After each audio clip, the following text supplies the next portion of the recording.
Elon Musk ने Trump इंतजामिया को खैरबाद कह दिया। इलेक्ट्रिक गाड़ियां बनाने वाली अमेरिकी company Tesla, social media site x जैसी कंपनियों के मालिक और अमेरिका के महकमा बराए हुकूमती कारकर्दगी के सरबराह इलॉन मस्क ने ट्रंप इंतजामिया को खैरबाद कह दिया। दुनिया के अमीर तरीन शख्स इलॉन मस्क ने सदर ट्रंप को बताए बगैर मुशीर का अहम ओहदा छोड़ दिया है। व्हाइट हाउस एहलकारों ने भी इस बात की तस्दीक कर दी है। टेस्ला के चीफ एग्जीक्यूटिव इलॉन मस्क ने तय किया था कि वो हुकूमत के खुसूसी मुलाजिम के तौर पर 130 रोज काम करेंगे। ये मुद्दत 30 मई को मुकम्मल होना थी। ताहम ट्रंप इंतजामिया से मायूसी का शिकार मस्क ने 2 रोज पहले ही व्हाइट हाउस को खैरबाद कह दिया। इस तरह ट्रंप इंतजामिया की पहली बड़ी विकेट गिर गई है।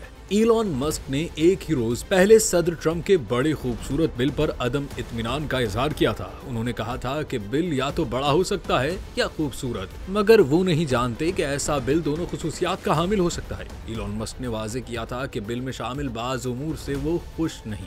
इलॉन मस्क ने एक्स पर बयान जारी करते हुए कहा कि हुकूमत के खुसूसी मुलाजिम की हैसियत से उनका टाइम खत्म हो गया है। वो सदर ट्रंप के शुक्रगुजार हैं कि उन्होंने मौका दिया।